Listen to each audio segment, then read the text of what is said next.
அல்லேலூயா. ஆமென். கர்த்தர் நல்லவர். வந்திருக்கும் உங்கள் யாவரையும் இயேசுவின் நாமத்தில் அன்போடு வாழ்த்துகிறேன். கர்த்தருடைய கிருபை உங்களோடு இருந்து உங்களை வழி நடத்தட்டும். வாசிக்கப்பட்டதான வேத பகுதியில் லூக்காவின் சுவிசேஷம் 5ஆம் அதிகாரத்தின் 3வது வசனத்தை மாத்திரம் வாசிக்கலாமா? அப்பொழுது அந்த படவுகளில் ஒன்றில் ஏறினார். அது சீமோன் உடையதாய் இருந்தது. அதை கரையிலிருந்து சற்றே தள்ளும்படி அவனை கேட்டுக்கொண்டு அந்த படவில் உட்கார்ந்து ஜனங்களுக்கு போதகம் பண்ணினார். ஸ்தோத்திரம். இந்த லூக்காவின் சுவிசேஷம் 5ஆம் அதிகாரத்தில் 1 முதல் 10 வசனங்கள் வாசிச்சிருந்தோம். இந்த வேத பகுதி நமக்கு எதை கற்றுக் கொடுக்கிறது என்பது நமக்கு நன்றாக தெரிந்திருக்கும். அநேகருக்கும் இந்த வேத பகுதியிலிருந்து அநேக சத்தியங்கள் கேட்டிருப்பீங்க, அநேக முறை நீங்கள் வாசிச்சிருப்பீங்க. இதை நீங்கள் கதையாக கூட என்ன பண்ணியிருப்பீங்க, சொல்லியிருப்பீங்க. பேதுரு என்கிற ஒரு மனுஷன் இருக்கிறாரு. அவருக்கு தொழிலே மீன் பிடிக்கிறது தான். அவருடைய தொழிலே மீன் பிடிக்கிறது தான். கலிலேயா கடலோரமாக அவங்க மீன் பிடிச்சிக்கிட்டு இருக்கிறாங்க. அப்படி வழக்கம் போல் அவர் மீன் பிடிக்க சென்ற இரவு நேரத்தில் அவருக்கு எந்த ஒரு மீனும் கிடைக்காம, பகல் நேரத்தில் எந்த மீனும் கிடைக்காதனால, வலைகளில் எதுவும் அகப்படாததுனால அந்த வலையை சுத்தம் பண்ணிக்கிட்டு இருந்தாங்க. ஏன்னா வலையில் மீன் அகப்படலைன்னா வலையில் என்ன மாட்டோம், குப்பை மாட்டோம், கடல் பாசி மாட்டோம், இப்படி ஏதோ ஒரு காரியம் வலையில் என்ன பண்ணியிருக்கோம், மாட்டிக்கும். அப்போ அவர் என்ன பண்ணிட்டு இருக்காரு, அந்த வலையை சுத்தம் செய்யும்படியாக விடியற் காலையில் அந்த கடற்கரை ஓரமாக உட்காந்து அந்த வலையை சுத்தம் பண்ணிக்கிட்டு இருக்கிறாரு. அப்போ அவரை தேடி ஒரு நபர் வரார். யார் அப்படின்னா இயேசு. இயேசு அவரை தேடி வந்தார். அவருடைய வாழ்க்கையை என்ன பண்ணார், மாற்றினார். வெறுமையாக இருந்த வாழ்க்கை, எதுவுமே அகப்படலைன்ற விருத்தியில் இருந்த வாழ்க்கை, அடுத்து என்ன செய்ய போகிறோம், இதுவரையும் தோல்வியை பார்க்காத ஒருவருடைய வாழ்க்கையில் ஒரு பெரிய தோல்வி, ஒரு மீன் என்ன பண்ணலை, அகப்படலை. இப்படிப்பட்ட ஒரு தோல்வியோடு அந்த வலையை சரி செய்து கொண்டிருந்த பேதுருவுக்கு ஒரு வார்த்தை வருகிறது. 2 படகும் அமிழ்ந்து போகத்தக்கதாக, அவர் கொண்டு போன வலையும் கிளியத்தக்கதாக மீன் அவர் என்ன பண்ணுறாரு, பிடிக்கிறாரு. அதை தன்னுடைய சகோதரர்களுக்கும் அருகில் இருந்த சகோதரருக்கும் கூப்பிட்டு அதை கொடுக்குறாரு. இந்த சம்பவங்களை நம்ம இந்த பகுதியில் என்ன பண்ணோம், வாசித்தோம்.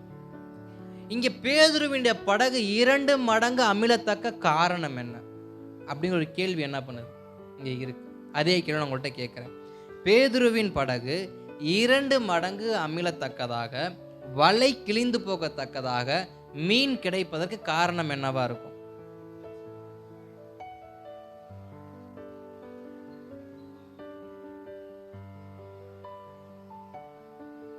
சொல்லுங்க. 2 படகு அமிழத்தக்கதாகவும் வலை கிழிந்து போகத்தக்கதாகவும் மீன் பேதுருவுக்கு கிடைப்பதற்கு, அப்படிப்பட்ட ஆசீர்வாதம் பேதுருவுக்கு கிடைப்பதற்கு காரணம் என்ன? விசுவாச சோதிக்கிறதுக்காக, ஆண்டவர் சொன்ன வார்த்தையின்படி வலையை போட்டதுனால, இப்படி ஒவ்வொருவரும் ஒவ்வொரு காரணம் சொல்லுவீங்க. அதை இல்லைன்னு நான் சொல்லலை. ஆனால் இந்த ஆசீர்வாதம் வருவதற்கு என்ன காரணம் அப்படிங்கிறத தான் நான் என்ன பண்ணேன், நான் கேட்டேன். சரி, இதை நான் தியானிக்கும் பொழுது எனக்கு ஒரு இதே பகுதியில் ஒரு வசனம் ஒன்று உண்டு. அதை தான் நம்ம வாசித்தோம் 3வது வசனத்தில். அப்பொழுது அந்த படவுகளில் ஒன்றில் ஏறினார். யார் ஏறினா? இயேசு கிறிஸ்து என்ன பண்ணுறாரு, கலிலேயா கடலோரமாக நடந்து கொண்டு இருக்கும் பொழுது, பரலோகத்துக்கு அடுத்த காரியங்களை பிரசங்கித்து கொண்டிருந்தான அந்த நாட்களில் அவர் கரையில் நடந்து வராரு. வந்துட்டு இருக்கும்போது அநேக படகுகள் இருக்குது. சில படகுகளில் மீன் இருந்துச்சு, சில படகுகளில் மீன் இல்லை. இப்படி அநேக படகுகள் காலை நேரத்தில் வலையை சுத்தம் பண்ணி கொண்டு இருக்கும் பொழுது, மீன் பிடிச்சவங்க அந்த மீனை பங்கிட்டு கொண்டு இருக்கும் பொழுது இயேசு நடந்து போயிட்டு இருக்காரு. அங்கே அநேக படகு இருந்துச்சு. ஆனால் ஒரு படகு, வெறுமையாக ஒரு படகு இருக்குன்னு சொல்லி அந்த படகுகிட்ட என்ன பண்ணுறாரு, நின்றுட்டார். அந்த படகு யாரோட படகா? கடைசியில் சீமோன் பேதுருடைய படகா போயிருச்சு. அநேக படகு இருந்துச்சு. செபுதே இருந்தார், யோவான் இருந்தார், இப்படி பல பேர் இருந்தாங்க. அவர் நின்ன படகு யாருடைய படகா? சீமோனுடைய படகா. அந்த படகுல ஏறி அவர் என்ன பண்ண ஆரம்பித்தார், பிரசங்கம் பண்ண ஆரம்பித்தார். அந்த படகுல ஏறி பிரசங்கம் பண்ண ஆரம்பித்தார். அதுவும் என்ன சொல்கிறாரு, படகுல ஏறிட்டு கொஞ்சம் பேதுருவை பார்த்து கொஞ்சம் உள்ள என்ன பண்ண, தள்ளி விடு, நின்றுக்கிட்டே இருக்கிறேன், கரை மேலே நிற்கிற மாதிரி இருக்குது, ஜனங்கள் நிறைய பேர் இருக்கிறேன், கொஞ்சம் கடல் தண்ணிக்குள்ளே என்ன பண்ணேன், கடல் நோக்கி நான் நகர்த்துனேன் அப்படின்னாக்க நான் கொஞ்சம் இன்னும் நல்லா கொஞ்சம் சத்தமாக பேசுகிறதுக்கு அந்த காற்றின் திசைக்கு என்னுடைய சத்தம் அநேகர் கேட்கறதுக்கு வசதியாக இருக்கும். அந்த காற்றின் திசைக்கு ஏற்பது போல் என்னை என்ன பண்ணு, தள்ளி வைப்பா அப்படின்ற மாதிரி பேதுருக்கிட்ட சொல்ல, பேதுரு ஏற்கனவே வெறுமையாக இருக்காரு, எதுவுமே கிடைக்கலன்ற விருத்தியில் இருக்கிறாரு, ஒரு மீன் குட்டி கூட கிடைக்கலன்ற சோகத்தில் என்ன பண்ணுறாரு இருக்கிறப்ப, இப்படி ஒரு நபர் வராரு, அறியப்படாத ஒருவர் என்ன பண்ணுறாரு, அவருடைய வாழ்க்கைக்குள்ள என்ட்ரி கொடுக்குறாரு. அவர் சொல்கிற வார்த்தைக்கு பேதுரு அப்படியே தன்னை என்ன பண்ணாரு, ஒப்பு கொடுத்தாரு. அவருடைய படகை நிரப்புறதற்கு இயேசு என்ன பண்ணார், வழிவாசலை திறந்தார். அப்போ இதுக்குரிய சத்தியம் என்ன இருக்கு அப்படின்னா, தன்னை பேதுரு இயேசுவுக்கு என்ன பண்ணாரு, ஒப்பு கொடுத்துட்டார். இதை விட ஒரு விஷயம், தன் படகை இயேசுவுக்கு அவர் என்ன பண்ணார், கொடுத்தார். படகை கொடுத்த இயேசு பேதுருவுக்கு படகு நிரம்பத்தக்க மீனை இயேசு கொடுத்தார். வெறுமையான படகை தான் யாரு கொடுத்தா, பேதுரு இயேசுனார் கையில கொடுத்தாரு. ஆனா அதே படகை 2 மடங்கு அமிழ்ந்து போகத்தக்க மீனை ரொப்பி யார்கிட்ட கொடுத்தாரு, மறுபடியும் பேதுருக்கிட்டே கொடுத்துட்டார். இப்ப ரகசியம் என்ன, நாம் எதை கர்த்தருடைய கரத்தில் முழு மனதோடு கொடுக்குறோமோ அதை கர்த்தர் ஆசீர்வதித்து அதை 2 மடங்காக நமக்கு அவர் என்ன பண்ண திருப்பி கொடுக்கிறார். அப்போ பேதுரு 2 மடங்கு படகு அமிழத்தக்கதாக அவர் மீனை வாரி கொண்டு போகிறதுக்கு காரணம் என்ன, வெறுமையாக இருந்தாலும் இயேசுவின் வார்த்தைக்கு தன்னை ஒப்பு கொடுத்து தன் படகுல அவரை ஏற்றி கொண்டு, அறியப்படாதவராக இருந்தாலும் யாருன்னு முகம் தெரியாதவராக இருந்தாலும் அவருக்கு தன் படகுல இடம் கொடுத்து தன்னோடு சேர்த்து கொண்டு, அவருக்கு கொஞ்ச நேரம், ரொம்ப நேரம்லாம் இல்லை, அதிகபட்சம் ஒரு அரை மணி நேரம் 1 மணி நேரம் பிரசங்கம் பண்ணியிருப்பார் இயேசுநாதர். அந்த அரை மணி நேரமோ அந்த 1 மணி நேரமோ இயேசுவோடு அந்த படகுல அவரும் இருந்து அமைதியாக அந்த பிரசங்கத்தை கேட்டுக்கொண்டு தன்னுடைய படகை கொடுத்ததுனால இயேசு அவருக்கு 2 மடங்கு என்ன பண்ணார், மீனை கொடுத்தார். இன்றைக்கு செய்திக்கு தலைப்பு என்னன்னா, கொடுங்கள் ஆசீர்வாதத்தை காண்பீர்கள். கொடுங்கள் ஆசீர்வாதத்தை காண்பி. எதை கொடுக்கிறது, எதை கொடுக்கிறது? இன்றைக்கு கொடுங்கள்னாலே நமக்கு அநேக நேரத்தில் பிரசங்கத்தில் என்ன தான் வரும், தசமபாகம் கொடுக்கறதும் காணிக்கையை கொடுக்கறதும் கழட்டி கொடுக்கறதுமா தான் என்ன பண்ணும் ஞாபகம். இது அந்த கொடுத்தல் வாங்குதல் கிடையாது. இந்த கொடுத்தல் வாங்குதல் வேற. எதை கொடுத்தா எது கிடைக்கும் அப்படிங்கிறது இன்றைக்கான தியானம். அப்ப பேதுருவுக்கு தெரியாது தன்னுடைய படகு 2 மடங்கு அமில போகுது அப்படிங்கிறது பேதுருவுக்கு தெரியாது. ஆனா பேதுரு இயேசுவுக்கு என்ன பண்ணாரு, இடம் கொடுத்தார். அப்ப படகு என்பது அவருடைய வாழ்வை என்ன பண்ணுது, குறிக்குது. அவருடைய முழு ஜீவியமே எதை நம்பிதான் இருக்கு, படகை நம்பிதான் இருக்கு. அவருடைய குடும்பம் எதை நம்பிதான் இருக்கு, படகை நம்பிதான் இருக்கு. பேதுருடைய எதிர்கால வாழ்க்கை எதை நம்பிதான் இருக்கு, அந்த படகை நம்பிதான் இருக்கு. அப்ப தன்னுடைய காரியம் எதுவா இருந்தாலும் அதை இயேசுவின் கரத்தில் ஒப்பு கொடுக்கும் பொழுது அதை மாற்றுவதற்கு அவர் போதுமானவராக இருக்கிறார். அல்லேலூயா. இன்றைக்கு நம்முடைய நிலைமை எப்படிப்பட்ட நிலைமையா இருக்குது என்பது நமக்கு முக்கியம் இல்லை. நம்முடைய சூழ்நிலை எப்படிப்பட்ட சூழ்நிலையா இருக்குது என்பது நமக்கு முக்கியம் இல்லை. இயேசுவை ஏற்றுக்கொள்ள நம்ம ஆயத்தமா இருக்கிறோமா எந்த நிலைமையிலையும்? ஏன்னா இங்க பேதுரு நல்ல சிரிச்சு சந்தோஷமா இருக்கிறப்ப இயேசுவை என்ன பண்ணல, தன் படகுல ஏற்றுக்கொள்ளலை. அவர் வெறுமையா இருந்தப்ப, அவர் ஒன்றுமே இல்லாமல் இருந்தப்ப, தேவைகள் பூர்த்தி செய்யப்படாத நிலைமையில் இருக்கும்போது இயேசுவின் வார்த்தைக்கு தன் அவர் என்ன பண்ணார், ஒப்பு கொடுத்தாரு. அந்த படகை அவருக்கு என்ன பண்ணார், கொடுத்தாரு. அப்போ நம்முடைய வாழ்க்கையை நம்ம இயேசுவுக்கு கொடுக்கும் பொழுது, ஒரு 3 நபரை குறித்து நம்ம இன்னைக்கு நம்ம தியானிக்க போகிறோம். 3 நபரும் தன்னுடைய ஜீவியத்தை இயேசுவுக்கு என்ன பண்ணாங்க, கொடுத்தாங்க. ஆனால் எப்படி எப்படி சூழ்நிலை கொடுத்தாங்க என்பதை தான் நம்ம என்ன பண்ண போகிறோம், தியானிக்க போகிறோம். முதல் நபராக பேதுரு. நம்ம வாசிக்கப்பட்ட லூக்காவின் சுவிசேஷம் 5:3 பேதுரு ஒன்றை கொடுக்கிறாரு. எதை கொடுக்கிறாரு, தன் வாழ்க்கைக்கே அடையாளமாக இருந்த படகை என்ன பண்ணார், கொடுக்கிறார். இன்றைக்கு நம்முடைய வாழ்க்கைக்கு எது அடையாளமாக இருக்கு, நம்முடைய ஜீவியத்துக்கு எது அடையாளமாக இருக்கு?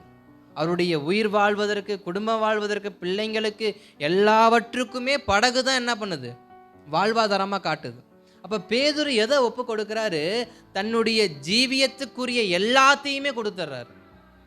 தன் வாழ்க்கைக்கு தேவையானது எது, தன் குடும்பத்துக்கு தேவையானது எது, தன் பிள்ளைகளுக்கு தேவையானது எது, எதுவோ அது கர்த்தருடைய கரத்தில் அவர் என்ன பண்ணுறாரு, கொடுத்துட்றார். அப்போ நாம் கர்த்தருடைய கரத்தில் விட்டு கொடுத்துட்டோம் அப்படின்னா அதை ஆசீர்வாதமாய் மாற்றுவதற்கு அவர் போதுமானவர் என்ன பண்ணுறார். அப்போ பேதுரு வெறுமையாக இருந்தவருடைய படகு 2 மடங்கு மீன் என்ன பண்ணுது, வருது. அதில் நீங்கள் வாசிக்கிறப்பே தெரிஞ்சிருக்கும் உங்களுக்கு, எதுவுமே அவருக்கு என்ன பண்ணலை, கிடைக்கல. இன்னும் சொல்ல போனால் அவருடைய தந்திரங்கள் அங்கே என்ன பண்ணலை, நடக்கலை. அவருடைய அனுபவங்கள் அங்கே என்ன பண்ணலை, நடக்கலை. அவருடைய திறமை அங்கே என்ன பண்ணலை, நடக்கலை. அவர் கற்றுக்கொண்டதான கடலை குறித்ததான அந்த கடல் சாசனங்கள் அவருக்கு என்ன பண்ணலை, கற்றுக் கொடுக்கலை. பேதுருவுக்கு அவர் கற்றுக்கொண்ட எதுவுமே அவருடைய வாழ்க்கையில் பிரயோஜனப்படலை. அவருடைய வாழ்க்கையை எது மாற்றுது, அவருடைய வாழ்க்கையின் ஆசீர்வாதத்தை எது புரட்டி போடுதுன்னா, இயேசுவுக்கு அவர் அந்த நேரத்தில் கொடுத்த படகு தான் அவருடைய வாழ்க்கை என்ன பண்ணுது, புரட்டி போடுது. ஒருவேளை எந்தெந்த காரியங்கள் வெறுமையாக இருக்கும். கானாவூர் கல்யாணத்தில் 6 கச்சாடி என்ன பண்ண சொன்னாராம், வைக்க சொன்னாராம். அந்த கச்சாடி எப்படி வைக்க சொன்னார், வெறுமையான கச்சாடியில் தண்ணியை நிரப்பி என்ன பண்ண சொன்னார், வைக்க சொன்னார். அதே போல் பழைய ஏற்பாட்டு காலத்தில் எலிசா என்ன பண்ணுவார், எண்ணெய், ஒரு கலசம் எண்ணெயை என்ன பண்ணுவார், வெறுமையான குடங்களில் ஊற்றுங்க அப்படின்னுவார். வெறுமையான குடங்கள் இருக்கும், வெறுமையான பாத்திரங்கள் இருக்கும். அந்த வெறுமையான குடங்கள்லையும் வெறுமையான பாத்திரங்களையும் ஒரு கலசம் எண்ணெயை மாத்திரம் கையில் ஜோமணி கொடுத்துட்டு என்ன பண்ணுவார், ஊற்றுங்க. அந்த கடைசி பாத்திரம் ரொம்புற வரைக்கும் அந்த கலசத்தை அந்த எண்ணெய் என்ன பண்ணலை, குறையலை. அப்போ நம்முடைய வெறுமையை தேவ சமூகத்தை நம்ம ஒப்பு கொடுக்கும் பொழுது அவர் அந்த வெறுமையை ஆசீர்வாதமாய் மாற்றுவதற்கு என் தேவன் போதுமானவராக. அப்போ வேதத்தில் நம்ம பார்க்குறோம், பேதுரு வெறுமையாக இருந்தார். அங்கே கானாவூர் கல்யாணத்தில் ரசம் தீர்ந்ததுனால அங்கே ஒரு வெறுமை காணப்படுது. எலிசா அந்த தீர்க்கதரிசியின் மனைவி, அந்த சகோதரி தன் ஜீவியத்தை மறித்து கொள்ளலாம்னு நினைக்கிறப்ப, கடன் பிரச்சனை நிமித்தம் தன்னுடைய ஜீவியத்தை மறித்து கொள்ளணும்னு நினைக்கிற அவங்களுக்கு தன்னுடைய தாசனை அனுப்பி ஒரு கலசம் எண்ணெயை மாத்திரம் தான் கரத்தில் இருக்குது, அதை ஆசீர்வதிச்சு ஊற்று, அதுலேருந்து நன்மை என்ன பண்ணும், புறப்படுன்னு சொல்லி வெறுமையை கர்த்தருடைய கரத்தில் கொடுக்கும் பொழுது அந்த வெறுமையை ஆசீர்வாதமாக தேவன் என்ன பண்ணுறார், மாற்றுக்கிறார். அப்போ பேதுருடைய வெறுமை மாறுவதற்கு காரணம் அந்த வெறுமையான படகை இயேசு கூட என்ன பண்ணிட்டார், கொடுத்துட்டார். இயேசுவை தன் படகளை ஏற்றுக்கொண்டார். 2வது படகு என்பது வாழ்க்கையை என்ன பண்ணுது, குறிக்கிறது. இதுவரைக்கும் பேதுருவின் வாழ்க்கையில் இயேசு கிறிஸ்து என்ன பண்ணல, வரல. ஒருவேளை இதுவரைக்கும் நம்முடைய வாழ்க்கையில் இயேசு கிறிஸ்துவ நம்ம ஏற்றுக்கொள்ளாமல் இருப்போம்னு சொன்னான், முழு மனசோட நம்ம எல்லோருமே இயேசுவை ஏற்றுக்கொண்டு இருக்கிறோம், அதில் சந்தேகமே கிடையாது. அதனால தான் சபையில் என்ன பண்ணியிருக்கிறோம், உட்காந்துருக்குறோம். ஆனாலும் சில விஷயங்களை இயேசுவை என்ன பண்ண மாட்டோம், நம்ப மாட்டோம். உண்மையா இல்லையா? சில சூழ்நிலை வரும் பொழுது, சில நிர்பந்தமான நிலைமை வரும்பொழுது இயேசுவை என்ன பண்ண மாட்டோம், நம்ப மாட்டோம். சாட்சியில் கூட அருமையான சகோதரி தாயாராம் ஒரு சாட்சி ஒன்று சொன்னாங்க, தன் கணவரை குறித்து, தன் பிள்ளைகளை குறித்து. அவங்க அந்த நேரத்தில் அவங்களுக்கு அந்த வசனம் என்ன பண்ணியிருக்கு, ஞாபகம் வந்திருக்கு. அதை அவங்க நம்பினாங்க. நம்பினதுனால அடுத்து நன்மையை பெற்றுக்கொண்டேன்ற வார்த்தையை அவங்க என்ன பண்ணாங்க. ஆனால் சில சமயங்களில் ஒரு இக்கட்டு வரும் பொழுது, ஒரு சூழ்நிலை வரும் பொழுது நமக்கு கர்த்தர் நினைப்பூட்டுகிற விஷயத்தையும் நம்ம என்ன பண்ண மாட்டோம், நம்ப மாட்டோம். சில சமயங்களில், எல்லா நேரத்துலையும் இல்லை, சில சமயங்களில். அப்போ வேதம் நமக்கு கற்றுக் கொடுக்குற விஷயம் என்ன, கர்த்தர் என்ன பண்ணணும், நம்பணும், ஏற்றுக்கொள்ளணும். அவர் நம்முடைய வாழ்க்கையில் இருக்கிறார்ன்றதை நம்பணும். அவர் என் படகுல தான் இருக்காருன்றதை நம்பணும். அவர் எனக்காக ஒரு பெரிய காரியத்தை செய்வார்னு நம்பணும். சீஷர்களும் இயேசுவும் படகுல போய் கொண்டிருக்கும் போது நடு படகுல ஒரு பெரிய அலை வருது. இயேசு படகுல தான் இருந்தார். பெரிய காற்றடிக்குது, இயேசு படகுல தான் இருந்தார். ஐயோ அம்மான்னு எல்லாரும் கத்துறாங்க, இயேசு படகுல தான் இருந்தார். தங்கள் சுய முயற்சியை பயன்படுத்துறாங்க, இயேசு படகுல தான் இருந்தார். எப்போ தன் கிரியை இயேசு காண்பிக்க ஆரம்பிச்சாருன்னா, இயேசுவே வாருங்கள்னு கூப்பிட்டதுக்கு அப்புறம் தான் கிரியை என்ன பண்ணார், காண்பித்தார். அப்போ நம்முடைய வாழ்க்கையில் நம்ம இயேசுவை நம்ம அழைக்கும் பொழுது இயேசுவை ஏற்றுக்கொள்ளும் பொழுது, நம்முடைய படகுல அவரை வைத்து அவரை செயல்பட விடும் பொழுது, இன்னைக்கு ஏற்றுக்கொண்டிருக்கிறோம், ஆனா இயேசுவை செயல்பட விடுறோமா? அந்த சீஷர்களும் படகுல இருந்த சீஷர்களும் இயேசு இருந்த அந்த படகு எப்படி அலக்கழிச்சுட்டு இருக்கும் பொழுது இயேசுவை செயல்பட விடாம இவர்களே செயல்பட்டார்களோ, அது போல தாங்க அநேக நேரத்துல நமக்கு நெருக்கடி வரும் பொழுது நம்மளே என்ன பண்றோம்? செயல்பட ஆரம்பிச்சிடுறோம். இயேசுவை என்ன பண்றது இல்ல, தெய்வத்தை என்ன பண்றது நம்முடைய வாழ்க்கையில செயல்பட விடுறது இல்ல. நம்மளே என்னத்தையாவது ஒன்று என்ன பண்ணுவோம்?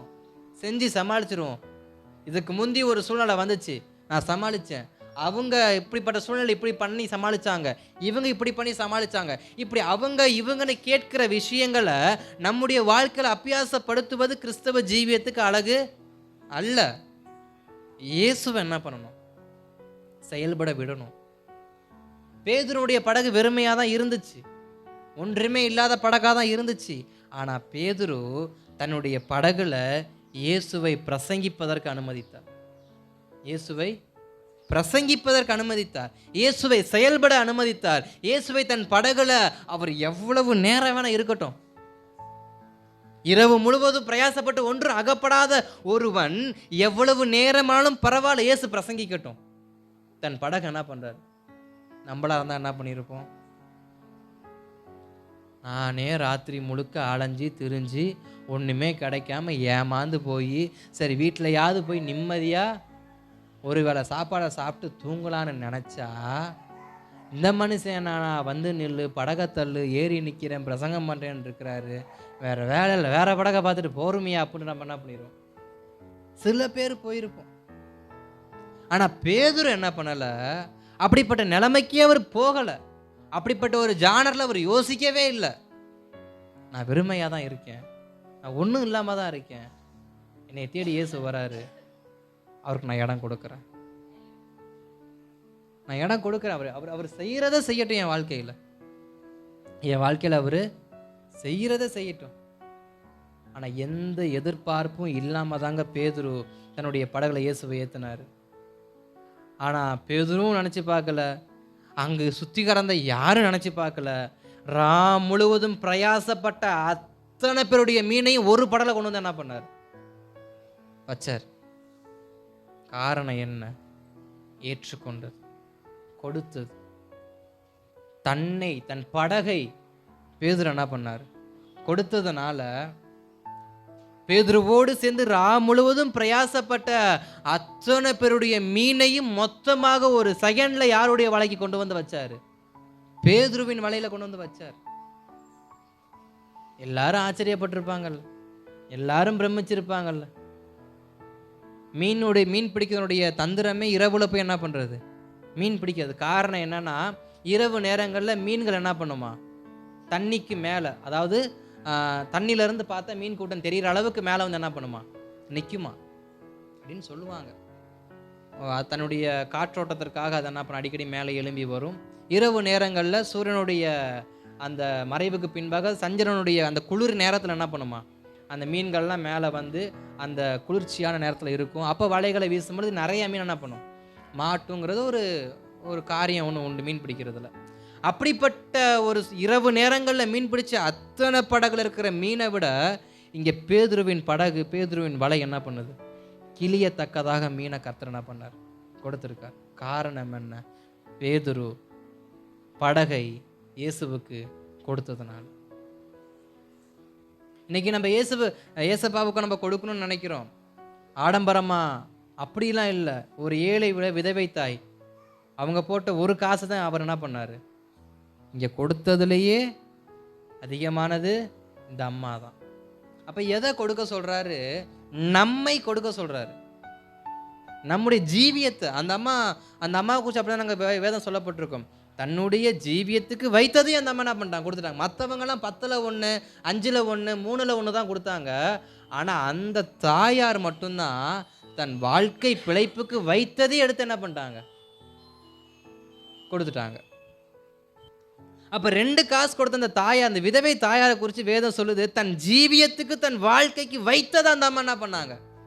அப்போ பேதுரு தன் ஜீவியத்துக்கு வைத்த படகை என்ன பண்ணாரு? எதை பெருசாக நினைக்கிறோமோ அதை கர்த்தர்கிட்ட கொடுப்போம்னு சொன்னால், அது எப்பேற்பட்டதாக இருந்தாலும் அதை மாற்றி கொடுக்க தேவன் வல்லமை உள்ளவராக என்ன பண்ணுறாரு? அவர் உண்மை உள்ளவராக இருக்கிறாரு. நம்ம தான் என்ன பண்ணுறோம்? அவர் ஐஸ்வர்யானா இருக்கிற நாம பிசினித்தனம் பண்ணுவது என்ன? அவர் கேட்குறது என்ன கேட்குறாரு? நீ உன் வாழ்க்கைக்கு எதை முக்கியம் நினைக்கிறியோ அதை என்கிட்ட கொடுத்துரு. அதை மாற்றி கொடுக்க நான் வல்லமை உள்ளவராக இருக்கிறேன். அது ஆசீர்வாதத்துக்கு ஏத்துவா மாற்றி கொடுக்க நான் வல்லமை உள்ளவரா? இன்றைக்கு நம்ம எதை நம்முடைய வாழ்க்கையில் முக்கியமாக வச்சுருக்கிறோமோ அந்த முக்கியத்தை இயேசுட்ட என்ன பண்ணிடுங்க? கொடுத்துருங்க. கொடுங்க.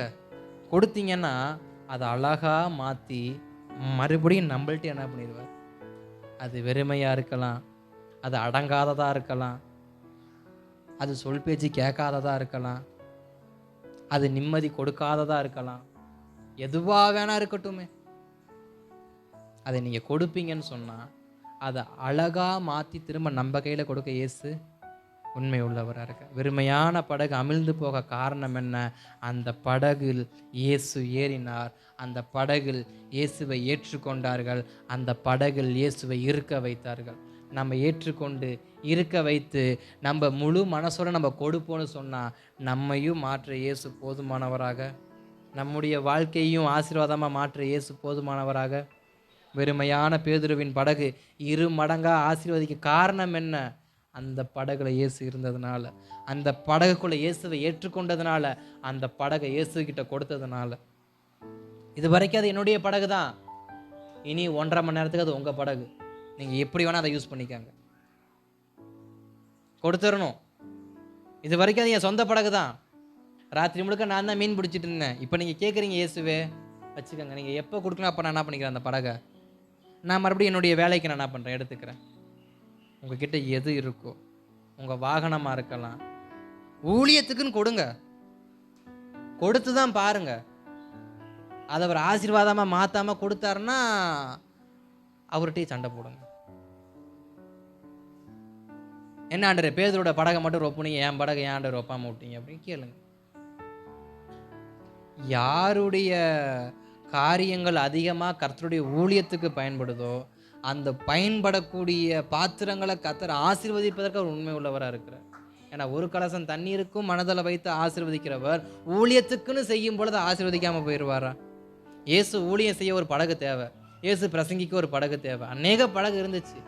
பேதுரு ரொம்ப விருத்தி அடைந்த நிலைமையில் இருந்ததுனால என்னமோ தெரியல, பேதுருவின் படகை இயேசு கேட்டார், பேதுரு கொடுத்துட்டார், ஆசீர்வதிச்சு திருப்பி கொடுத்தார். இப்போ கர்த்தருடைய கரத்தில் நம்முடைய வாழ்க்கையை, நம்முடைய ஜீவியத்துக்கு தேவையானதை கொடுப்போம்னா அதை மாற்றி கொடுக்க அவர் உண்மை உள்ளவராக. அல்லேலூயா. இப்போ முதல் காரியம், பேதுரு படகை என்ன பண்ணார்? கொடுத்தார். அந்த படகு அவருடைய ஜீவியத்துக்கு முக்கியமான ஒன்று. அதை நாம் கொடுப்போம்னு சொன்னால் அதை மாற்றுவதற்கு அவர் உண்மை உள்ளவராக இருக்கிறார். இரண்டாவது ஒரு நபர் தன் வாழ்வை ஒப்பு கொடுத்தவரை நம்ம பார்க்க போகிறோம். எல்லாருக்கும் தெரிந்ததாக தான் இருக்கும். அந்த தானியேலின் புஸ்தகம் 6ஆம் அதிகாரத்தின் 10வது வசனத்தை நாம் வாசிக்கலாம். தானியேல் புஸ்தகம் 6:10. தானியேலோ வென்றால் அந்த பத்திரத்துக்கு கையெழுத்து வைக்கப்பட்டதென்று அறிந்த போதிலும் தன் வீட்டுக்குள்ளே போய் தன் மேல் அறையிலே எருசலேமுக்கு நேராக பலகணிகள் திறந்திருக்க அங்கே தான் முன் செய்து வந்தபடியே தினமும் 3 வேளையும் தன் தேவனுக்கு முன்பாக முழங்கார்படியிட்டு ஜெபம் பண்ணி ஸ்தோத்திரம் செலுத்தினான். ஸ்தோத்திரம். இங்கே தானியேலுடைய வாழ்க்கையை குறித்து நம்ம கொஞ்சம் தியானிப்போம். தானியேல் எப்படிப்பட்ட ஒரு நபரா? 3 வேளையும் ஜெபிக்கிற ஒரு மனுஷன். ஆனால் அந்த தானியேல் எங்கே இருக்கிறாரு? இந்த 3 வேளையும் ஜெபம் பண்ண முடியாத ஒரு இடத்துல இருக்கிறாரு. அதாவது ஒரு வேளை கூட ஜெபம் பண்ண முடியாத இடத்துல தான் யார் இருக்கா? தானியேல் இருக்கார். அது எங்க? பாபிலோன் தேசத்தில் நேபுகாத்நேச்சாருடைய அரண்மனைக்குள்ளேயே இருக்கிறார். அவருடைய ஆட்சிக்குள்ள இல்லைங்க, அரண்மனைக்குள்ளேயே இருக்கிறார். ஆட்சிக்குள்ள தான் ஜெபிக்க முடியாது, இது பண்ண முடியாது. ஆனால் நம்மள அரண்மனைக்குள்ளேயே என்ன பண்றாரு? அது பிரதம மந்திரின்ற ஒரு போஸ்டிங்ல வேற என்ன பண்றாரு? இருக்கிறார். இப்படிப்பட்ட தானியலுடைய வாழ்க்கை எப்படிப்பட்ட வாழ்க்கையா இருக்குன்னா, ஜெபிக்கிற ஒரு வாழ்க்கையா என்ன பண்ணுது இருக்கு. அப்ப தானியேல் தன்னுடைய வாழ்க்கைய எப்படி கர்த்தர்கிட்ட கொடுக்கிறாருன்னா, ஜெபிக்கிறதுக்கு கொடுத்துட்டாரு. நான் ஜெபிக்கிற மனுஷனா இருப்பேன்னு சொல்லி தன்னை ஒப்பு கொடுக்கிறாரு. நான் தேவ சமூகத்துல 3 வேளையும் நான் ஜெபிக்கிற மனுஷனா இருப்பேன்னு தன்னை ஒப்பு கொடுக்கிறாரு. பேதுரு வெறுமையான படகை கொடுத்தாரு. ஆனா இங்க தானியேல் தன்னுடைய நேரத்தை கொடுக்கிறாரு கர்த்தருக்கு. நான் 3 வேளையும் ஜெபம் பண்ணுவேன்.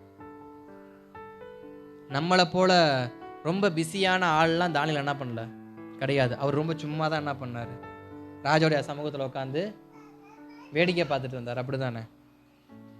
நம்மளை விட வேலை ரொம்ப ரொம்ப குறைவு தானியேலுக்கு. சும்மா தான் இருப்பார், வேடிக்கை பார்த்துட்டு புறாவை எண்ணிக்கிட்டு மீன்களுக்கு தீனி போட்டுக்கிட்டு இப்படி பொழுதுபோக்கு வேலை தான் பார்த்துட்டு இருப்பார். அப்படிதானே?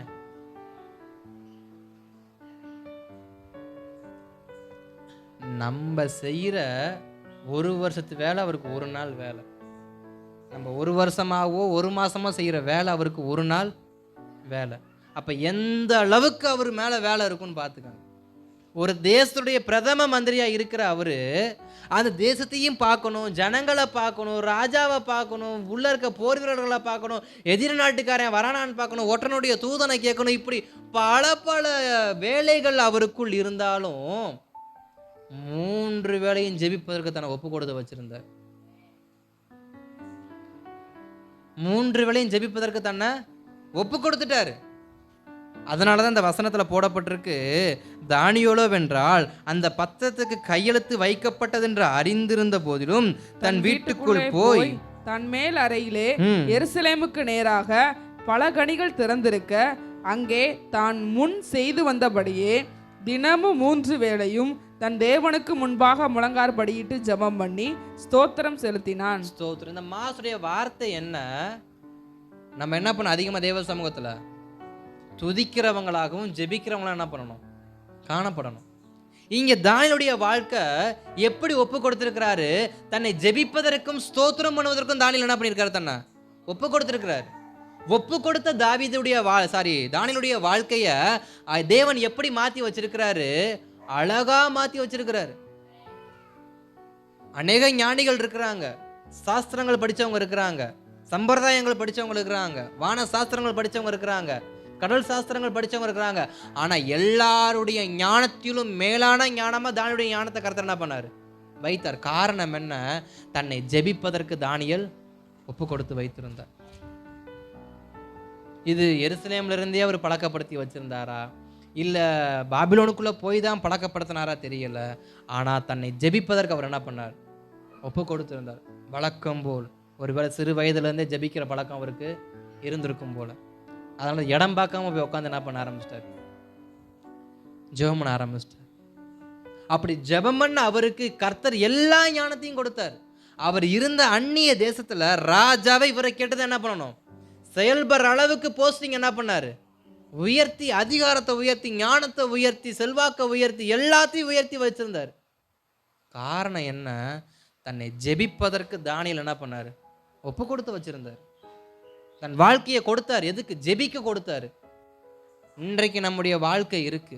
இந்த வாழ்க்கையை எதை கொடுத்து வச்சிருக்கிறோம்? இல்லை கெடுத்து வச்சிருக்கிறோம்? கொடுத்து வச்சிருக்கிறோமா இல்லை கெடுத்து வச்சிருக்கிறோம்? தானியேல் கொடுத்து வச்சிருந்தார். எதற்கு? ஜெபிப்பதற்கு. நான் 3 வேளை என்ன பண்ணுவேன்? ஜெபிப்பேன், நான் ஸ்தோத்திரம் பண்ணுவேன், நான் பாடுவேன், ஏதோ ஒன்று நான் 3 வேளை என்ன பண்ணுவேன்? செய்வேன். வேலைகள் இருக்கும், தலைக்கு மேலே கத்தி தூங்குற வேலை இருக்கும். ஆனால் தானியேல் ஜெபிப்பதை என்ன பண்ணலை? விட்டு கொடுக்கவே இல்லை. அப்போ நம்ம கற்றுக்கொள்ள வேண்டிய விஷயம், நம்ம கொடுத்ததை என்னைக்கு என்ன பண்ணக்கூடாது? விட்டு கொடுக்க கூடாது. அதான் காலைல ஜெபம் பண்ணனே, அதான் மதியம் ஜெபம் பண்ணனே, வேலை பல அதிகமாக இருக்குது, நைட்டு தூங்கிட்டு திரும்ப காலைல என்ன பண்ணுறேன்னு. நம்ம எதை கர்த்தருடைய கரத்தில் ஒப்பு கொடுத்துருக்குறோமோ அதை ஒரு நாள் என்ன பண்ணக்கூடாது? யாருக்காகவும் விட்டு கொடுத்துற.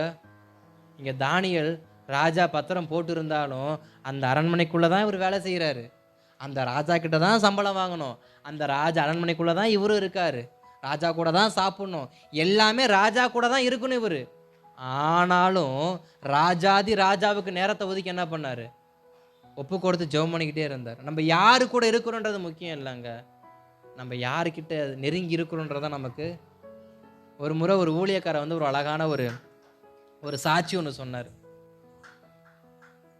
அவர் ஊழியத்துக்கு வருவதற்கு முன்பாக நண்பரோடு சேர்ந்து என்ன பண்ணியிருக்கிறாங்க, ஒரு பிக்னிக் டூர் ஒன்று போயிருக்கிறாங்க. பிக்னிக் டூர் போனப்ப தன்னோடு ஒரு இஸ்லாமிய சகோதரன் என்ன பண்ணியிருக்காரு, வந்திருக்கிறார். இஸ்லாமியர்களை பற்றி நமக்கு நன்றாகவே தெரியும். அவங்க தொழுகைக்கு என்ன பண்ணுவாங்க, ரொம்ப முக்கியத்துவம் கொடுப்பாங்க. 5 வேளை தொழுகைக்கு ரொம்ப முக்கியத்துவம் கொடுப்பாங்க. அப்படிப்பட்ட ஒரு இஸ்லாமிய சகோதரரும் இவங்களும் சேர்ந்து ஒரு 5 பேர் சேர்ந்து ஒரு 5 கார் எடுத்துட்டு என்ன பண்ணியிருக்காங்க, பிக்னிக் டூர் போயிருக்காங்க. ஒவ்வொருடைய கார்லையுமே ஒரு 5 பேர் 6 பேர் என்ன பண்ணுறாங்க, டூரிஸ்ட் உட்காந்துருக்குறாங்க. உட்காந்துருக்கும் பொழுது இந்த சகோதரர் சொல்லியிருக்காரு அந்த ஊழியக்கார்ட்ட, நான் உனக்கு எப்போ சிக்னல் கொடுக்குறேனோ அப்போலாம் நீ வண்டி என்ன பண்ணணும், ஓரங்கட்டி நிப்பாட்டிடணும். நான் உனக்கு எப்போல்லாம் நான் உனக்கு டபுள் ஆரன் அடிச்சோன்னே நான் கிராஸ் பண்ணி போகிறேனோ அப்போல்லாம் நீ என்ன பண்ணணும், எனக்கு பின்னாடி வந்து ஸ்லோவாகி நின்றணும். இதுதான் இவங்களுக்குள்ள இருக்கிற கனெக்ஷன். இவர் எப்பெல்லாம் டபுள் ஆரன் அடித்து அவரை கிராஸ் பண்ணி நிற்கிறாரோ அப்போல்லாம் நிற்பாராம். எதுக்கு? தொழுகைக்கான நேரம் வரும்போதெல்லாம் டபுள் ஆரன் அடித்து அவர் போய் வண்டியை நிப்பாட்டுவாராம். இவங்களும் வண்டியை நிப்பாட்டுவாங்களாம். இடம் பொருள் ஏவல் பாராம் நடுரோடாக இருந்தாலும் ஒரு டவலை விரித்து போட்டு ஒரு 5 நிமிஷம் தொழுகையை முடிச்சுட்டு தான் அடுத்தவர் என்ன பண்ணுவாராம், புறப்படுவாராம். அப்போ நம்ம துதிக்கிறது, ஜெபிக்கிறது, ஸ்தோத்திரம் பண்ணுறது 3 வேளைனாக்க மணிக்கணக்கா உட்காந்துருக்கிறது இல்லை, நேரம் ஒதுக்கி ஜெபிக்கிறது. 5 நிமிஷமோ 10 நிமிஷமோ அரை மணி நேரமோ 1 மணி நேரமோ ஒதுக்கி ஜெபிக்கிறது தான் 3 வேளையும் ஜெபிக்கிறது.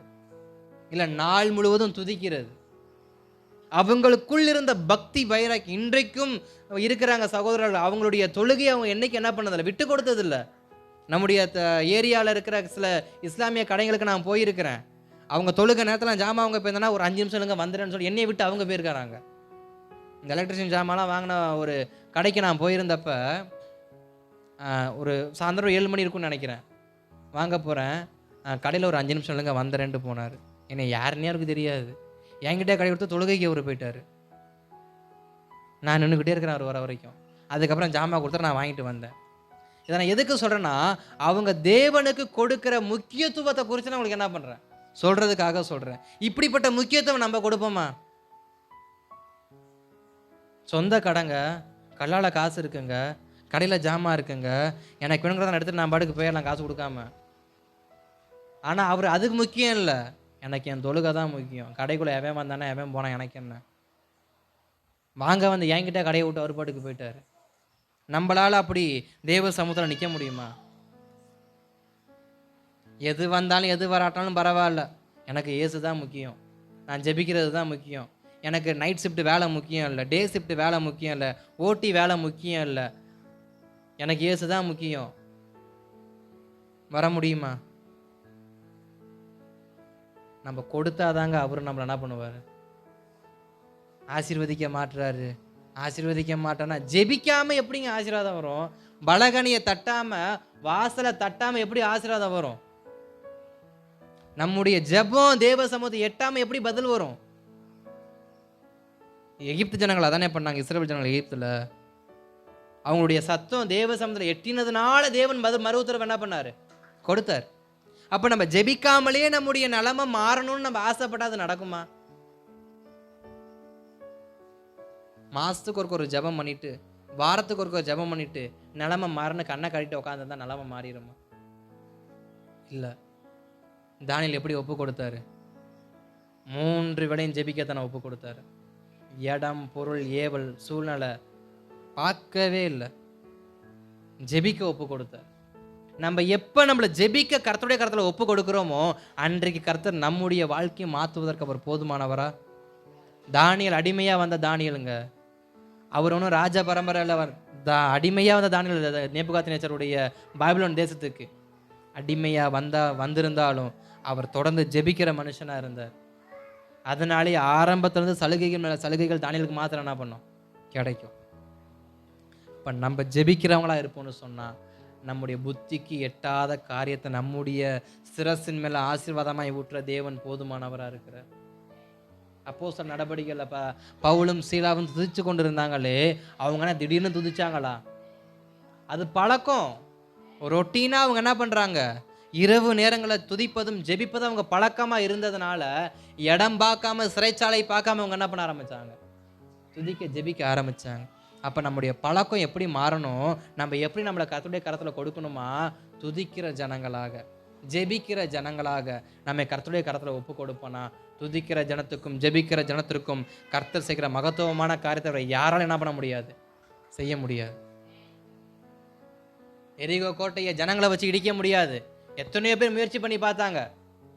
இஸ்ரவேல் ஜனங்கள் மட்டும்தான் எரிகோ கோட்டையை போய் இடிச்சாங்கன்னு இல்லை, எரிகோயை முற்றுகை போட்டாங்கன்னு இல்லை.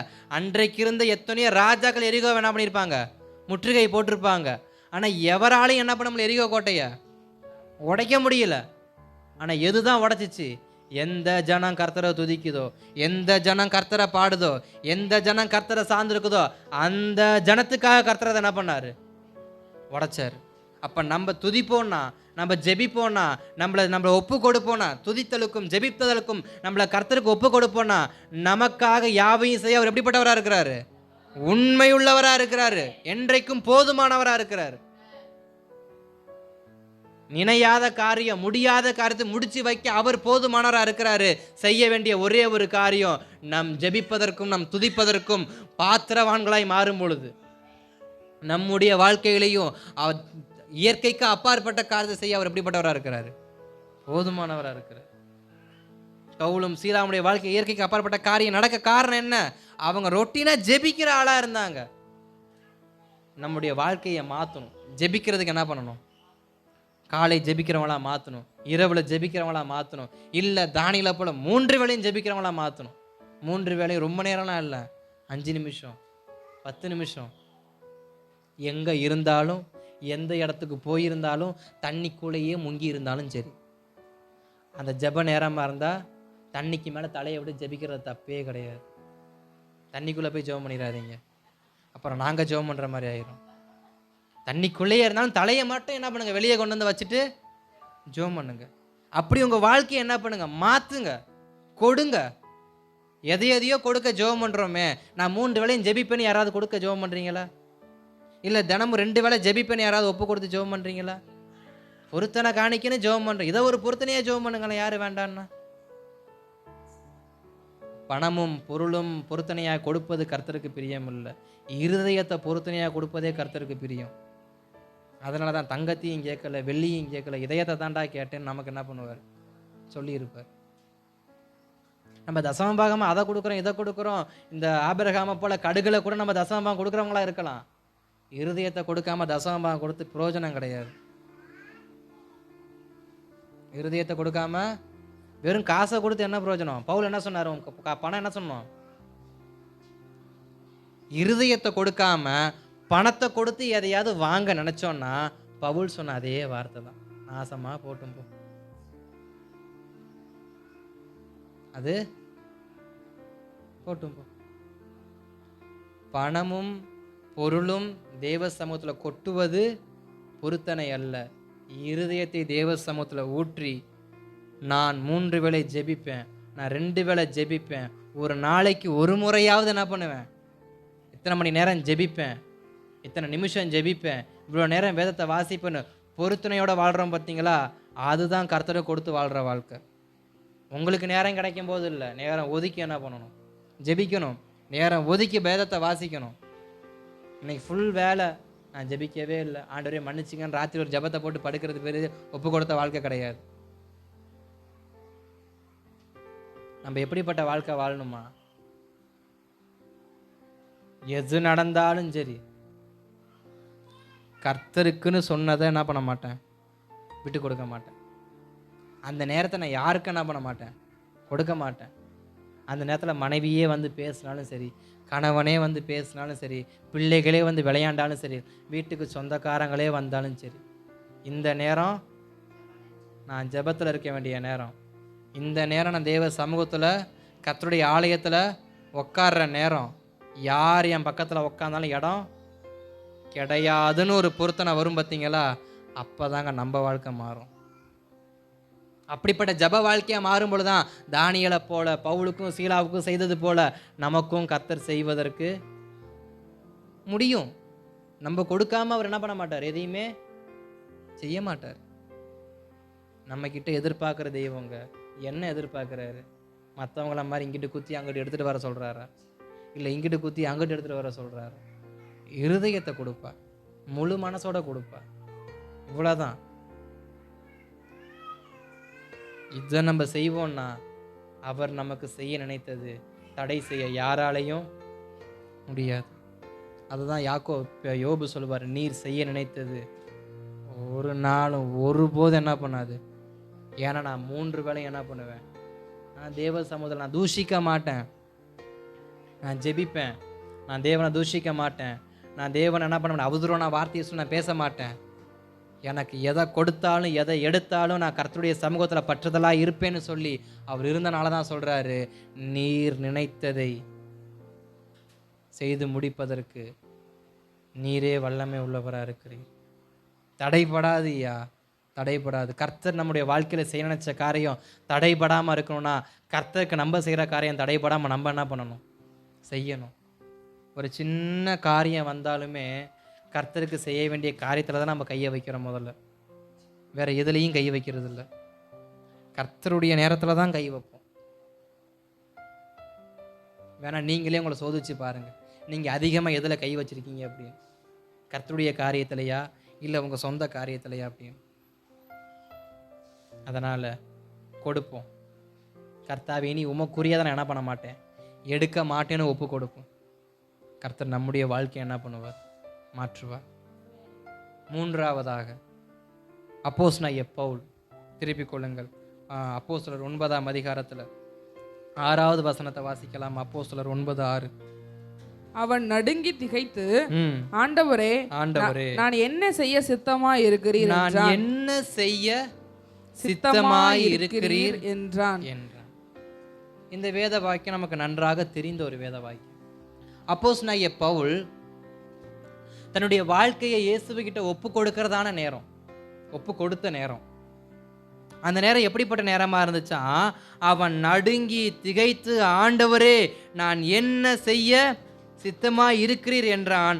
அதற்கு கர்த்தர், நீ எழுந்து பட்டணத்துக்குள்ளே போ, நீ நீ செய்ய வேண்டியது அங்கே உனக்கு சொல்லப்படும் என்றார். இங்க பவுல் ஒரு காரியத்தை கர்த்தர்ட்ட ஒப்பு கொடுக்கிறாரு. என்ன தெரியுமா ஒப்பு கொடுத்தாரு, என்ன ஒப்பு கொடுத்துருப்பாரு? உங்ககிட்ட நான் வரேன்னு என்ன ஒப்பு கொடுத்துருப்பாரு சொல்லுங்க. பவுல் நான் என்ன செய்ய சித்தமா இருக்கிறீர் அப்படிங்கிறப்ப ஒப்பு கொடுத்துட்டார். எதை ஒப்பு கொடுத்தார்?